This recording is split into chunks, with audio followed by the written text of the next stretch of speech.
প্রিয় ছাত্রছাত্রীরা, আজকে আমরা আমাদের আলোচনার আরেকটা নতুন জায়গায় ঢুকছি। সেটা হলো যে এতদিন আমরা যে আলোচনাটা করেছি সেটা হচ্ছে সেকশন এ তে মাইক্রো ইকোনমিক্স।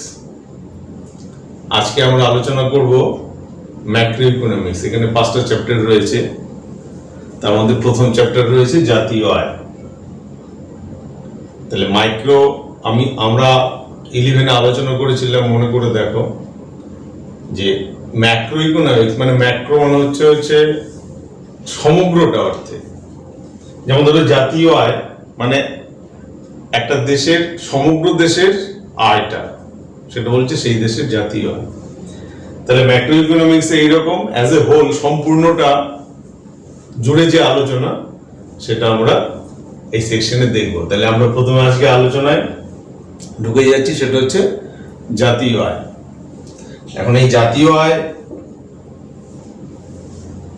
এই অধ্যায়টাতে আমরা কি কি আলোচনা করব না, জাতীয় আয় কি, জাতীয় আয় কি করে পরিমাপ করব, সেই পরিমাপের মধ্যে আমরা আসবো 3 ধরনের পরিমাপ রয়েছে: আয়সমারি পদ্ধতি, উৎপাদন সমারি পদ্ধতি, ব্যয় সমারি পদ্ধতি। এছাড়াও আমরা এই জাতীয় আয় গণনা করার ক্ষেত্রে কি কি অসুবিধার সম্মুখীন আমরা হতে পারি সেই সম্পর্কে আলোচনা করব। আর যেটা আলোচনা করব সেটা হচ্ছে আয়ের বৃত্তস্রোত। এই যে জাতীয় আয়টাই হচ্ছে সার্কুলার ফ্লো আকারে সারা দেশের মধ্যে কি করে, মানে জাতীয় আয়টা কি করে ফ্লো আকারে ঘুরছে আর কি, সেটা আমরা আলোচনা করব। সবার প্রথমে আমরা সার্কুলার ফ্লো অফ ইনকামটা একটু বুঝিনি, তবে আমাদের জাতীয় আয় গণনার ক্ষেত্রে সুবিধা হবে। সার্কুলার ফ্লো মানে বৃত্তাকার গতি কিরকম, এই সার্কুলার ফ্লোটা আলোচনা করার আগে আমাদের কিছু ধরে নিতে হবে, অনুমান করে নিতে হবে। সেটা কি না, সমগ্র অর্থনীতিতে 2টো ইউনিট ভাগ করছি আমরা। একদিকে রাখছি পরিবার, আরেকদিকে রাখছি ফার্ম। ফার্ম সমস্ত কিছু উৎপাদন করার জন্য উপাদান পরিবারের কাছ থেকেই নিচ্ছে, আর ফার্ম যেটুকু উৎপাদন করছে সেই উৎপাদিত অংশটুকু পরিবারের মধ্যেই চলে আসছে। ঠিক আছে? আর ফার্ম যখন পরিবারের কাছ থেকে দ্রব্য সামগ্রী নিচ্ছে তখন ফার্মের অর্থ ব্যয় হচ্ছে, সেটা পরিবারের কাছে আসছে। ফার্ম যে পরিমাণ দ্রব্য সামগ্রী তৈরি করছে সেটা পরিবারের মধ্যেই ঢুকছে। তাহলে এইভাবে কিভাবে সার্কুলার ফ্লো আকারে ঘুরছে আমরা একবার দেখি। তাহলে দেখো, পরিবার একদিকে রাখছি 2টো ইউনিটের, একটা পরিবার একটা ফার্ম।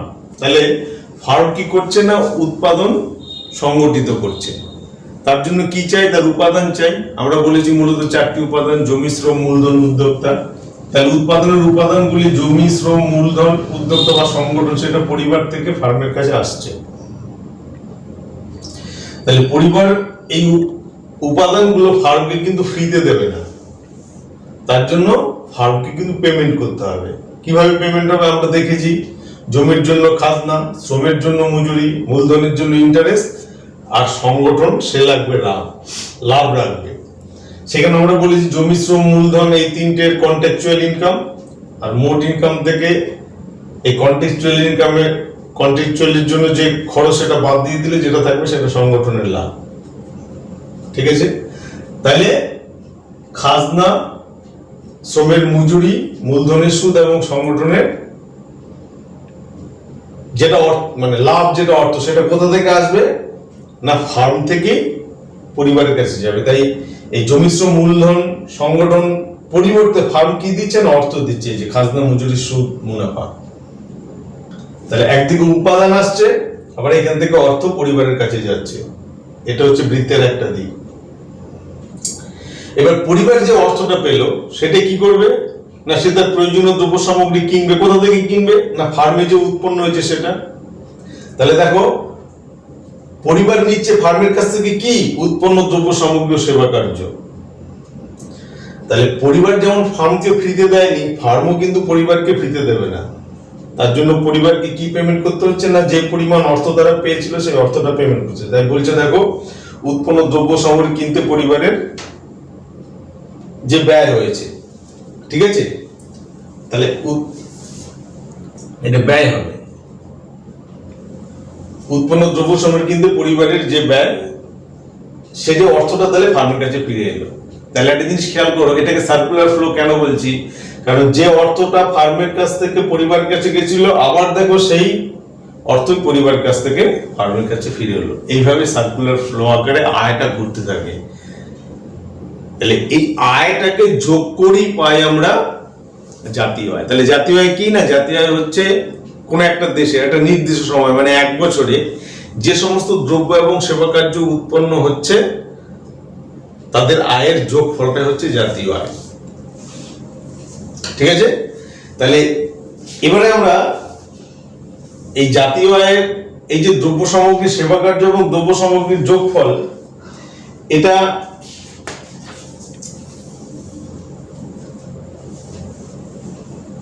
এটা পরিমাপ করার দুটো পদ্ধতি রয়েছে। একটাকে বলা হচ্ছে আয়শুমারি পদ্ধতি, আরেকটা হচ্ছে উৎপাদন সুমারি পদ্ধতি। ভালো করে খেয়াল করো যে এই যে উপার্জনকারী ইউনিটগুলো, মানে আমরা বলেছি যে জাতীয় আয় কাউন্ট করার ক্ষেত্রে উপার্জনকারী ইউনিটগুলো যে আয় করছে তার যোগফলকে বলছি জাতীয় আয়। তাহলে তার আয় করছে কোনো না কোনো উৎপাদন কাজে অংশগ্রহণ করার ফলে, তাহলে তাদের টোটাল আয়টা যা হবে টোটাল উৎপাদনটাও তাই হবে। তাই এটাকে আমরা এই পর্বে জাতীয় আয়কে দুটো ভাগে ভাগ করছি, একটা আয়শুমারি পদ্ধতি, একটা উৎপাদন সুমারি পদ্ধতি। কি করে হচ্ছে আমরা দেখো একটু ডিটেলস আলোচনা করছি। প্রথমে আয়শুমারি পদ্ধতি। তাহলে আয়শুমারি পদ্ধতিতে জাতীয় আয় গণনা করার সময় আমাদের কিছু জিনিস খেয়াল রাখতে হবে। প্রথমত আমরা সেই আয়গুলোকেই নেব যে আয়গুলো কোনো না কোনো উৎপাদন কার্যে যুক্ত থেকে আয় হয়েছে। কোনো ব্যক্তিগত আয় আমরা কিন্তু এই জাতীয় আয়ের মধ্যে গণনা করব না। ঠিক আছে? যেমন তুমি তোমার গার্জিয়ান তোমাকে কোনো কিছু অর্থ দেওয়া হলো, কোনো অর্থ দেওয়া হলো, তুমি স্কুলে যাচ্ছ বা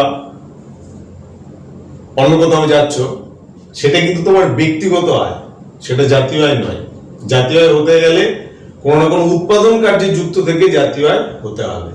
ঠিক আছে? এই যে উৎপাদন কার্যে যুক্ত, যে জমি, খাজনা, শ্রম, মানে উৎপাদন কাজে যুক্ত হয়েছে শ্রম, তার জন্য মজুরি। উৎপাদন কাজে যুক্ত হয়েছে মূলধন, তার জন্য সুদ। আর উৎপাদন কাজে যুক্ত হয়েছে সংগঠন, সে পাচ্ছে মুনাফা। ঠিক আছে? তাহলে আমরা সেই আয়গুলোকেই নেব যে আয়গুলো কোনো না কোনো উৎপাদন কার্যে যুক্ত থেকে হয়েছে। এক। দুই, আমরা মূলধনী লাভকে জাতীয় আয়ের মধ্যে যোগ করব না। মূলধনী লাভ কিরকম? যেমন করো কোনো এক ব্যক্তি 1 লক্ষ টাকা দিয়ে কোনো একটা জমি খণ্ড ক্রয় করেছে, 2 বছর 3 বছর পর সেটা 5 লক্ষ টাকায় বিক্রি করলো, তাহলে তার এই 4 লক্ষ টাকা মূলধনী লাভ, এটা জাতীয় আয়ের মধ্যে যুক্ত হবে না। কেন? কারণ কোনো উৎপাদন কার্যে যুক্ত থেকে তার এই আয়টা হয়নি। ঠিক আছে? তাহলে আয়শুমারি পদ্ধতিতে জাতীয় আয় তাহলে আমরা কিভাবে পাচ্ছি না, বলছি উৎপাদন কার্যে যুক্ত থেকে। তাহলে প্রথমে উৎপাদন কার্যে এই আমরা 4টি উপাদানই ধরেছি। তাহলে 4টি উপাদানের আয় যদি যোগ করি, জমির খাজনা, শ্রমের মজুরি, মূলধনের সুদ, আর উদ্যোক্তার হচ্ছে মুনাফা।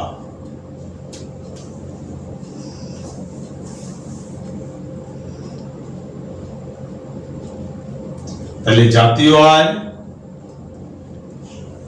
ইকুয়াল টু খাজনা, মজুরি, সুদ, মুনাফা। জাতীয় আয়কে উপাদানের আয়ের যোগফল বলা হয়। তাহলে আয়শুমারি পদ্ধতিতে জাতীয় আয় হচ্ছে যে সমস্ত উপাদানগুলোর আয় যোগ করে আমরা যেটা পাচ্ছি সেটাকে বলা হচ্ছে জাতীয় আয়। এখন এই উপাদানগুলোর আয় যোগ করার ক্ষেত্রে আমাদের কিছু একটু খেয়াল রাখতে হবে, যে যেমন উৎপাদন কাজে যুক্ত থাকার জন্য, মানে যে উৎপাদন কাজে অংশগ্রহণ করছে সে মালিক নিজে যদি কোনো উপাদান সাপ্লাই দেয়, তাহলে সেটাও কিন্তু মানে জাতীয় আয়ের মধ্যে কিভাবে আসে। মনে করে এই যে বললাম জমি খাজনা, আমি যদি আমার নিজের জমিতে চাষাবাদ করি, তাহলে আমি কাকে খাজনা দেবো? তাহলে আমি কাউকে খাজনা দিচ্ছি না। কিন্তু আমি যখন জাতীয় আয়টা কত পরিমাণ আয় হলো সেটা যখন আমি কাউন্ট করব, আমি যদি জমিটা ভাড়া দিতাম তাহলে যে পরিমাণ খাজনা পেতাম সেটা কিন্তু আমাকে যোগ করতে হবে, তবে আমি সঠিক জাতীয় আয় পাবো। ঠিক আছে? এছাড়া আবার আরেকটা জিনিস খেয়াল করো, যে এমন কতগুলো জিনিস উৎপাদন হচ্ছে কিন্তু তার জন্য পেমেন্ট করা হচ্ছে না, সেটা আমরা জাতীয় আয়ের মধ্যে আনতে পারছি না। যেমন বাড়িতে যদি রান্নার জন্য রান্নার কাজের লোক রাখা হয়, তাহলে কিন্তু মাসের শেষে তাকে পেমেন্ট করতে হচ্ছে। তাহলে উৎপাদন কার্যে যুক্ত থেকে সে আয় করছে, এটা জাতীয় আয়ের মধ্যে আসবে। কিন্তু বাড়ির লোক, বাড়ির মা বা বোন, দিদি, তারা যদি এই রান্নার কাজে যুক্ত হয়, মাসের শেষে তাদের পে করা হচ্ছে না, তাহলে এটা জাতীয় আয়ের মধ্যে যোগ করা যাচ্ছে না। এটা কিন্তু একটা অসুবিধা। আবার মনে করো আমরা মানে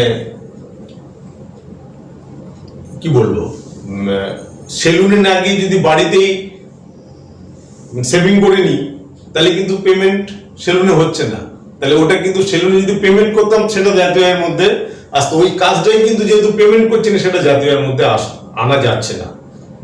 এগুলো কিন্তু আয়সমারি পদ্ধতিতে জাতীয় আয়ের ক্ষেত্রে কিন্তু কিছু সমস্যা দেখা দেয়।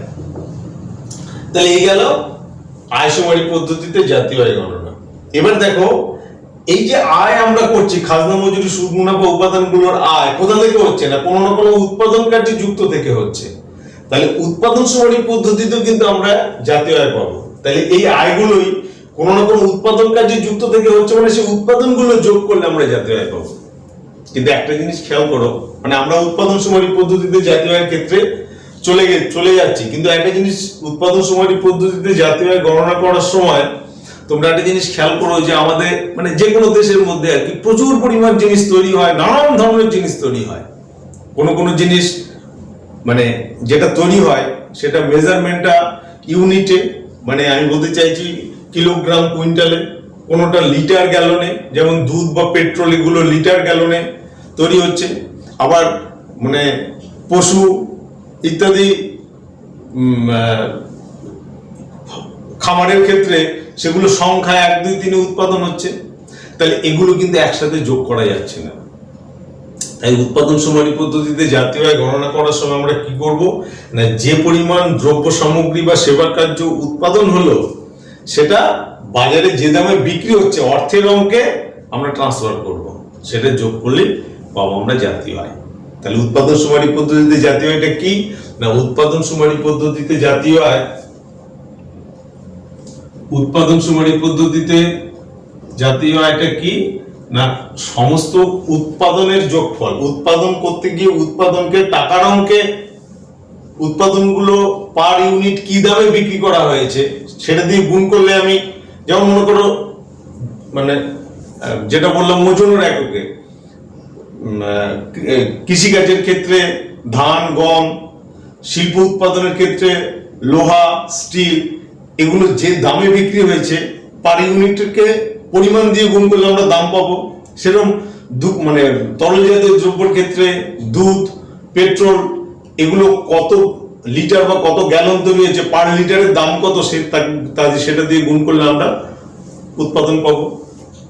তাহলে উৎপাদন পদ্ধতিতে জাতীয় আয় হচ্ছে যে পরিমাণ দ্রব্য সামগ্রী উৎপাদন হচ্ছে তাকে টাকার অঙ্কে ট্রান্সফার করে, মানে দাম দিয়ে গুণ করে আমরা যেটা পাচ্ছি সেটা হচ্ছে উৎপাদন সমারি পদ্ধতিতে জাতীয় আয়।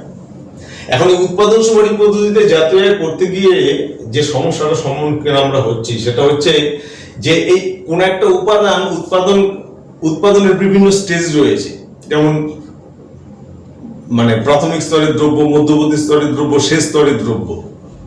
তাহলে আমরা যোগ করার ক্ষেত্রে কিন্তু কখনো কখনো আমরা ফ্যালাসিতে পড়ে যাই, মানে ধারণাতে পড়ে যাই। কিরকম দেখো, যে উৎপাদন সমারিতে জাতীয় আয় আমরা যদি একটা উদাহরণ দিয়ে বলি, মনে করো একটা দেশের মধ্যে আলোচনার সুবিধার জন্য ধরে নিচ্ছি যে গমই উৎপাদন হচ্ছে, তাহলে টোটাল একটা নির্দিষ্ট সময় বলেছে এক বছরে গম উৎপন্ন হয়েছে 1000 টাকা।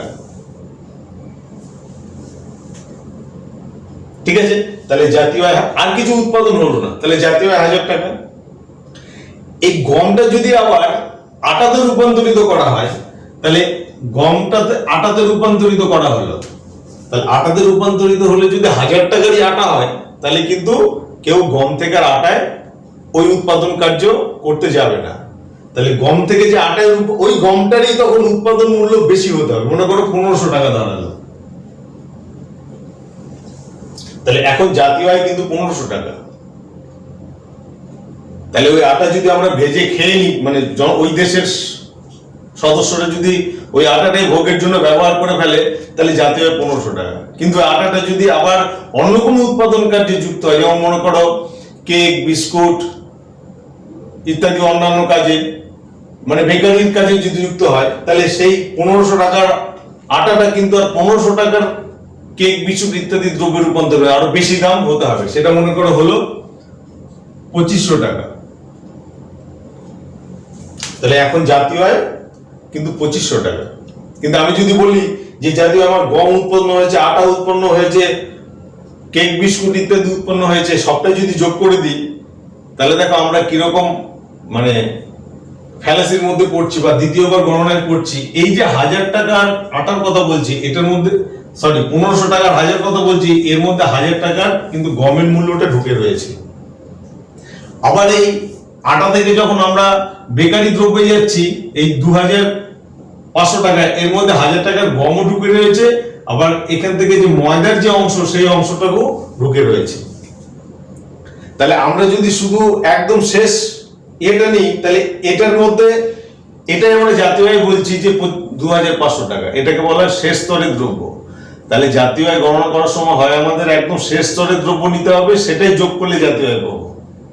আর তা যদি না হয়, আমরা দেখো এই যে ফ্যালাসিটা দূর করার জন্য, ধাঁধাটা দূর করার জন্য আমরা মূল্যের সংযোজনটুকু নিতে পারি, নিলে আমাদের সেই সমস্যাটা দূর হবে। কি, গমের মূল্য 1000 টাকা, সেখান থেকে ভ্যালু অ্যাড হলো কত, 1500 টাকার আটা হয়েছে, কিন্তু এর মধ্যে গমের 1000 টাকা ঢুকে রয়েছে। তাহলে 1500 মাইনাস 1000, তার মানে 1500 মাইনাস 1000 যদি করি, তাহলে কত হচ্ছে 500। এই যে 1500 মাইনাস 1000, তার মানে এটা আমরা পেলাম কত, 500। আর এখানে রয়েছে বেকারি প্রোডাক্ট হচ্ছে 2500, এটাতে তার জন্য ব্যবহার করা হয়েছে 1500 টাকার আটা, 1500 বাদ দিলাম, তাহলে এখান থেকে পেলাম কত, 1000। তাহলে দেখো এই 1000 প্লাস 500 প্লাস 1000 সমান 2500।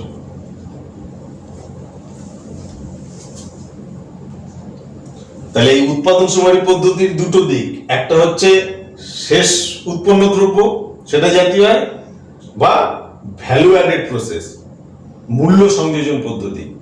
তাহলে মূল্য সংযোজন পদ্ধতিটা আমরা কেন করছি না, দ্বিতীয়বার গণনার সমস্যাটাকে দূর করার জন্য। তাহলে উৎপাদন সুমারি পদ্ধতিতে জাতীয় আয় গণনা করতে পারে আমরা আবার দুটো উপায়, একটা বলো শেষ স্তরের দ্রব্য দিয়ে জাতীয় আয়, অথবা ভ্যালু অ্যাডেড প্রসেসের মাধ্যমে জাতীয় আয়। ঠিক আছে, তাহলে এইভাবে আমরা আয় সুমারি পদ্ধতি এবং উৎপাদন সুমারি পদ্ধতিতে জাতীয় আয় পেতে পারি। দুটোতেই কিন্তু একই জিনিস পাবো, কারণ এই যে উৎপাদন করতে গিয়ে আবার এই যে উপাদানগুলো রাখছে, কারণ উৎপাদন কার্যে যুক্ত হয়ে আয় হলে সেটাকে আমরা জাতীয় আয়ের মধ্যে রেখেছি, নচেত আমরা সেটা জাতীয় আয়ের মধ্যে আনবো না। তাহলে আয় সুমারি পদ্ধতিতে যা পাবো, উৎপাদন সুমারি পদ্ধতিতে কিন্তু আমরা একই জিনিস পাবো। ঠিক আছে, এবারে যেটা বলা হচ্ছে সেটা হচ্ছে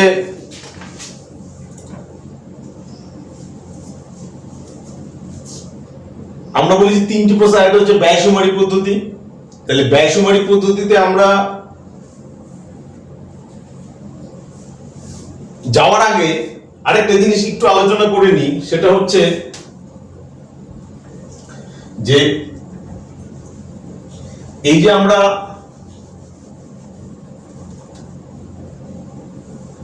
আয়টা করলাম, মানে আয়সুমারি পদ্ধতিতে ইউনিটগুলো যে আয় করলো, সেটা তারা কি করবে, তারা ভোগের কাজে খরচ করবে।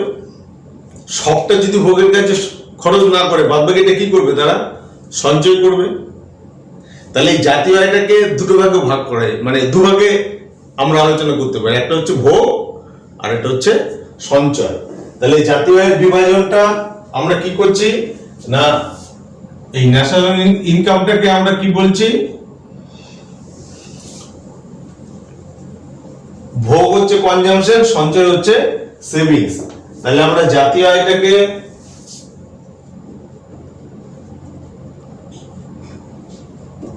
ইজ ইকুয়াল টু একটা অংশ হচ্ছে ভোগ আর একটা হচ্ছে সঞ্চয়। তাহলে জাতীয় আয়টাকে আমরা ভোগ এবং সঞ্চয় এই দুটোর যোগফল রূপে দেখাতে পাচ্ছি। ঠিক আছে, এটাকে যদি আমরা এইভাবে বলি জাতীয় আয় is equal to y is equal to ভোগ হচ্ছে সি প্লাস সঞ্চয় হচ্ছে এস। ভোগ মানে হচ্ছে কি বলা হচ্ছে কনজাম্পশন, কিন্তু অর্থনীতির ভাষায় ভোগ হচ্ছে উপযোগিতার বিনাশ। ঠিক আছে, সে আলোচনা আমরা পরে করব। তাহলে এখন আমরা দেখতে পাচ্ছি যে জাতীয় আয় is equal to c plus s, consumption plus savings. এবারে এই যে আয়টা হলো এটাকে আমরা যদি ব্যয়সুমারি পদ্ধতিতে আসি, দেখো তাহলে ব্যয়সুমারি পদ্ধতিতে আমরা কি করব না, যে আয়টা হলো সেটা সে ব্যয় করছে কি করে না, একটা অংশ সে ভোগ করছে আরেকটা অংশ সে মানে বিনিয়োগ করছে। ভোগ আর বিনিয়োগ এই দুটোর মধ্যে আমরা জাতীয় আয়টাকে ভাগ করছি। তার মানে আমি বলতে চাইছি যে বিনিয়োগ কাকে বলেছি না, উৎপাদনের যে অংশটাকে ভোগ না করে পুনরায় উৎপাদনের কাজে ব্যবহার করা হয় সেটাকে বলা হচ্ছে বিনিয়োগ। তাহলে জাতীয় আয়টাকে আমরা ভোগ প্লাস বিনিয়োগ এই দুটো যোগ করলে আমরা পাচ্ছি মানে যে জাতীয় আয় যেটা ব্যয় করছে, তার মানে ব্যয়সুমারি পদ্ধতিতে জাতীয় আয় আমরা পাচ্ছি কি না ভোগ প্লাস বিনিয়োগ। তাহলে সেক্ষেত্রে জাতীয় আয় ইজ ইকুয়াল টু কি সি প্লাস আই। তার মানে যে পরিমাণ ব্যয়টাকে যোগ করলে আমরা জাতীয় আয় পাচ্ছি। তাহলে ব্যয়সুমারি পদ্ধতিতে হচ্ছে যে উপার্জনকারী ইউনিটগুলো যেটা আয় করলো সেটা তার টোটাল যে ব্যয় করবে সেই ব্যয়গুলোকে যোগ করলে জাতীয় আয় পায়। যে ব্যয় করছে সেই কোথায় না কনজাম্পশনে, ইনভেস্টমেন্টে। আবার জাতীয় আয়কে আমরা ভাগ করেছি কি কনজাম্পশন প্লাস সেভিংসে। তাহলে এই দুটোকে যদি আমরা কি করি যে c plus s is equal to c plus i, তার মানে আমরা বলতে পারি অতএব savings is equal to investment. এটাকে সেভিং ইনভেস্টমেন্ট ইকুইলিটি বলা হয়। ঠিক আছে, তাহলে আমরা ব্যয়সুমারি পদ্ধতিতে জাতীয় আয় কি করে কাউন্ট করা হয় সেটা আমরা দেখলাম। এবার আরেকটা জিনিস আমাদের পরিষ্কার হতে হবে যে আমরা যে অর্থনৈতিক কর্মকাণ্ডের মধ্যে সরকারের অ্যাক্টিভিটি, যে কোনো দেশের সরকারি কার্যকলাপ সেটা জাতীয় আয়ের মধ্যে কিন্তু দারুণভাবে প্রভাব বিস্তার করে। সেই প্রভাবটা কিভাবে বিস্তার করে আমরা একটু আলোচনা করব। কিরকম আলোচনা করব যে প্রথমত দেখো সরকারের কিছু প্রতিষ্ঠান আছে, বেসরকারি প্রতিষ্ঠান যেমন উৎপাদন হয় সেরকম সরকারি প্রতিষ্ঠানও উৎপাদন হয়। তাহলে সেক্ষেত্রে জাতীয় আয়ের মধ্যে আমরা সেটা কি করে কাউন্ট করবো না, বেসরকারি প্রতিষ্ঠানগুলো তাদের আয় ব্যয়ের হিসেব যেরকম জাতীয় আয় কাউন্ট হয় সেরকম আমরা সরকারি প্রতিষ্ঠানে উৎপাদনকারী যে প্রতিষ্ঠানগুলো তাদেরও আয় আমরা জাতীয় আয়ের মধ্যে সেভাবে কাউন্ট করব। এক। দুই, সরকার জনসাধারণের কল্যাণের জন্য কিন্তু অনেক কিছু ব্যয় করে থাকে।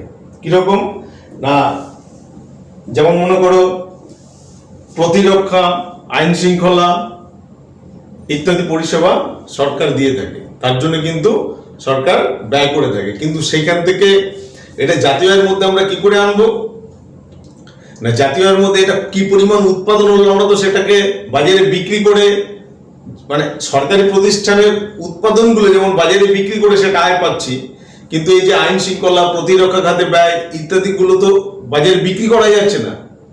তাহলে আমরা সে আয়টা কি করে যোগ করব?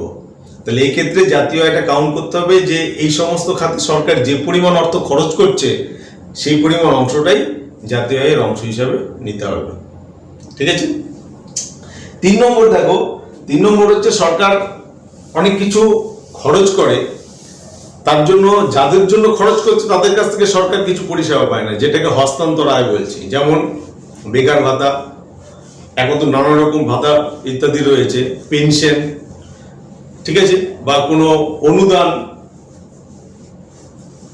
ইত্যাদিগুলো কিন্তু জাতীয় আয়ের মধ্যে আনা হবে না। কারণ আমরা আগেই বলেছি যে যেগুলো উৎপাদন কাজে যুক্ত হচ্ছে না, মানে ট্রান্সফারেবল ইনকাম যেগুলো, হস্তান্তর আয় যেগুলো বলছি, সেগুলো জাতীয় আয়ের মধ্যে কাউন্ট হবে না। 3 নম্বর একটা গুরুত্বপূর্ণ হচ্ছে, সেটা হচ্ছে কর আরোপ। ভালো করে খেয়াল করো, সরকার যেটা কর আরোপ করছে সেটা কিন্তু সরকারের আয়।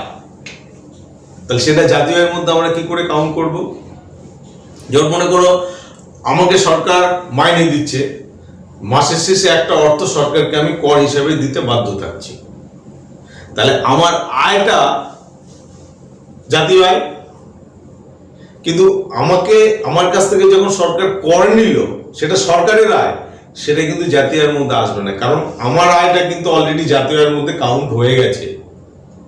ঠিক আছে, এটা প্রত্যক্ষ কর। আবার পরোক্ষ কর কিরকম না, আমরা যে সমস্ত দ্রব্য সামগ্রী পরিষেবা বাজার থেকে কিনছি সেখান থেকে সরকারকে কর দিতে হচ্ছে, সেটাকে বলা হচ্ছে পরোক্ষ কর। এবং পরোক্ষ করের ক্ষেত্রে জাতীয় আয়ের মধ্যে সমস্যাটা কি দাঁড়ায় না, সেটা হচ্ছে এই যে উৎপাদন সুমারি পদ্ধতিতে যেটা উৎপাদন হলো মানে উৎপাদনটাকে আমরা কি বলছি, বাজার দাম দিয়ে গুণ করে তবে যোগ করতে পারছি। তাহলে বাজার দাম দিয়ে যখন গুণ করছি, তখন বাজার দামের সঙ্গে কি হচ্ছে না, উৎপাদন করতে গিয়ে যেটা খরচ হচ্ছে, মানে উৎপাদন মূল্য যেটা হচ্ছে, তার সঙ্গে এই সরকার যেটা ট্যাক্স ইম্পোজ করেছে, সে ট্যাক্সটা যোগ হচ্ছে। ঠিক আছে, তাহলে আমরা যখন জাতীয় আয় কাউন্ট করব, তখন এই যে বাজার দরে জাতীয় আয়, তাহলে বাজার দরের মধ্যে কিন্তু সরকারের ট্যাক্সটা ঢুকে রয়েছে। তাহলে আমরা যদি উৎপাদন মূল্যে জাতীয় আয় বার করতে চাই, তাহলে সেখান থেকে সরকারের ট্যাক্সটাকে বাদ দিতে হবে, তবে আমরা পাবো উৎপাদন মূল্যে জাতীয় আয়। ঠিক আছে, তাহলে এখান থেকে আমরা জাতীয় আয়ের আরেকটা জিনিস পেলাম, যে উৎপাদন মূল্যে জাতীয় আয় আর বাজার মূল্যে জাতীয় আয়। ঠিক আছে, আচ্ছা, এরপর আরেকটা জিনিস, এই যে আমরা এতক্ষণ আলোচনা করলাম, এটা হচ্ছে একটা দেশের অভ্যন্তরের সমস্ত অ্যাক্টিভিটি। এখান থেকে আমরা যে জাতীয় আয়টা পাচ্ছি সেটাকে বলা হচ্ছে যে গ্রস ডোমেস্টিক প্রোডাক্ট, মানে আভ্যন্তরীণ জাতীয় আয়। কিন্তু এখানে আরেকটা জিনিস আলোচনা করতে হবে, এই মুহূর্তে বিশ্বের কোনো দেশই শুধু নিজের দেশের মধ্যে আবদ্ধ থাকে না, তাই যে কোনো দেশকে বিশ্বের অন্যান্য দেশের সঙ্গে ট্রানজাকশন করতে হয়। আমার দেশকে যেমন বিদেশ থেকে দ্রব্য সামগ্রী আমদানি করতে হয়, আমার দেশ থেকে বিভিন্ন দ্রব্য সামগ্রী বিদেশে যায়। ঠিক আছে, এটাকে বলে আন্তর্জাতিক বাণিজ্য। তাহলে এই আন্তর্জাতিক বাণিজ্যটা কিন্তু জাতীয় আয়ের ক্ষেত্রে একটা গুরুত্বপূর্ণ অংশ। সেটা কি না, তাহলে আমরা যেটা বলছি যে যদি আন্তর্জাতিক বাণিজ্যটাকে না রাখি, তাহলে সেটা হচ্ছে অভ্যন্তরীণ জাতীয় আয়। আর যদি আভ্যন্তরীণ বাণিজ্যটাকে জাতীয় আয়ের সঙ্গে যোগ করি, তাহলে সেটাকে বলা হচ্ছে উন্মুক্ত অর্থনীতিতে জাতীয় আয়। তাহলে সেটা কি করে যোগ করব, ভালো করে খেয়াল করো না, আভ্যন্তরীণ জাতীয় আয়ের সঙ্গে যদি ইন্টারন্যাশনাল ট্রেডটাকে আমরা যোগ করি, কি না, জাতীয় আয় যে এই যে সি প্লাস আই, এই যে খাজনা প্লাস মজুরি, এটাকে বলা হচ্ছে সি প্লাস আই প্লাস জি। খাজনা মজুরি সুদ মুনাফার সঙ্গে মানে জাতীয় আয়ের সঙ্গে যদি আমরা ইন্টারন্যাশনাল ট্রেডটাকে যদি যোগ করি, সি প্লাস আই প্লাস জি, এটাকে সঙ্গে যদি এক্স মাইনাস এম করি, তাহলে সেটাকে হচ্ছে উন্মুক্ত অর্থনীতি জাতীয় আয়। এক্স মাইনাস এম মানে এক্সপোর্ট মাইনাস ইম্পোর্ট, মানে আমি যে পরিমাণ দ্রব্য সামগ্রী রপ্তানি করেছি তার জন্য আয়, সেখান থেকে বাদ দেবো আমি যে পরিমাণ দ্রব্য সামগ্রী আমদানি করেছি তার জন্য আয়। এটাকে বলে ইন্টারন্যাশনাল ট্রেড। এটা যদি পজিটিভ হয়, তাহলে অভ্যন্তরীণ জাতীয় আয়ের সঙ্গে মোট জাতীয় আয়টা বাড়বে। আর এটা যদি নেগেটিভ হয়, তাহলে নেগেটিভটা আমার এই জাতীয় আয়ের অংশ থেকে, আভ্যন্তরীণ অংশ থেকে বাদ যাবে, তাহলে সেক্ষেত্রে জাতীয় আয়টা কমে যাবে। ঠিক আছে, তাহলে এটা হচ্ছে উন্মুক্ত অর্থনীতিতে আমরা জাতীয় আয় কি করে কাউন্ট করব। সবার শেষে আমরা শেষ করব যে তোমাদের এরকম প্রশ্ন আসতে পারে যে জাতীয় আয় গণনার ক্ষেত্রে অসুবিধাগুলো কি কি। আমরা কিন্তু অলরেডি আলোচনা করে ফেলেছি, সংক্ষেপে একটু বলে শেষ করি। তাহলে প্রথম আলোচনা অসুবিধাটা কি না, আয়শুমারি পদ্ধতিতে জাতীয় আয়ের ক্ষেত্রে আমরা একটা দেশের সমস্ত অর্জনকারী ইউনিটগুলোর আয় যোগ করতে হবে।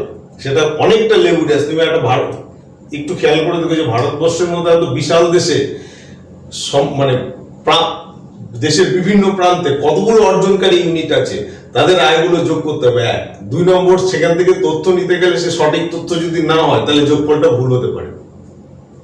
তাহলে আয় সুমারি পদ্ধতিতে জাতীয় একটা সমস্যা। উৎপাদন সুমারি পদ্ধতিতে জাতীয় আয়ের ক্ষেত্রে আমরা দেখেছি যে ফ্যালাসি অফ ডাবল কাউন্টিং হতে পারে। সেই ক্ষেত্রে আমরা এই যে শেষ স্তরের দ্রব্য অথবা ভ্যালু অ্যাডেড সাহায্যে আমরা সেটাকে দূর করতে পারি। 3 নম্বর হচ্ছে যে কোন একটা দেশের জাতীয় আয়ের ক্ষেত্রে যে ওই এক নির্দিষ্ট বছরে, মানে এই দেশে যে একটা নির্দিষ্ট বছরে একটা দেশের যে পরিমাণ উৎপাদন হয়েছে সেটা যদি সেই বছরই বিক্রি না হয়, কিছু পরিমাণ স্টোরেজ হয়ে যায়, তাহলে পরবর্তী পর্যায়ে পরের বছর জাতীয় আয়ের ক্ষেত্রে সমস্যা হতে পারে। ওই দ্রব্যটা মানে পরের বছর কিন্তু যোগ করতে পারবো না, কারণ সেটা সেই বছরের উৎপাদন, সেটা আগের বছরের উৎপাদন। এটা একটা সমস্যা। এছাড়া আমরা বলেছি যে কিছু কিছু আয় আমরা যোগ করতে পারি না, যেমন রাঁধুনির মাইনে আমরা দিই কিন্তু বাড়ির লোককে সেই পরিমাণ সেই মাইনা দেওয়া হয় না, যার ফলে সেই কাজগুলো আমরা জাতীয় আয়ের মধ্যে আনতে পারি না। ঠিক আছে, তাহলে এই কিছু কিছু অসুবিধার সম্মুখীন আমরা জাতীয় আয় গণনার ক্ষেত্রে পেতে পারি। তাহলে আশা করছি আমাদের আলোচনায় সবটাই জাতীয় আয়ের ক্ষেত্রে সবটাই এসছে। আমি খুব সংক্ষেপে একটু বলে শেষ করবো। তাহলে প্রথমে জাতীয় আয় কি, সার্কুলার ফ্লো অফ ইনকামটা কি, সেক্ষেত্রে জাতীয় আয়ের 3টে ধারণা: আয় সুমারি পদ্ধতি, উৎপাদন সুমারি পদ্ধতি, ব্যয় সুমারি পদ্ধতি। আয় সুমারি পদ্ধতি হচ্ছে উপাদানগুলোর আয়ের যোগফল।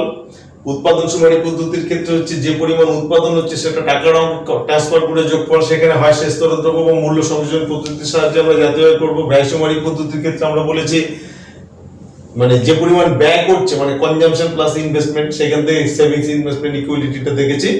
আর সবার শেষে আমরা দেখেছি সরকারি কার্যকলাপ, জাতীয় আয় গণনার ক্ষেত্রে সরকারি কার্যকলাপটা কি প্রভাব বিস্তার করে, এবং সবশেষে জাতীয় আয় গণনার সমস্যাগুলো আলোচনা করেছি।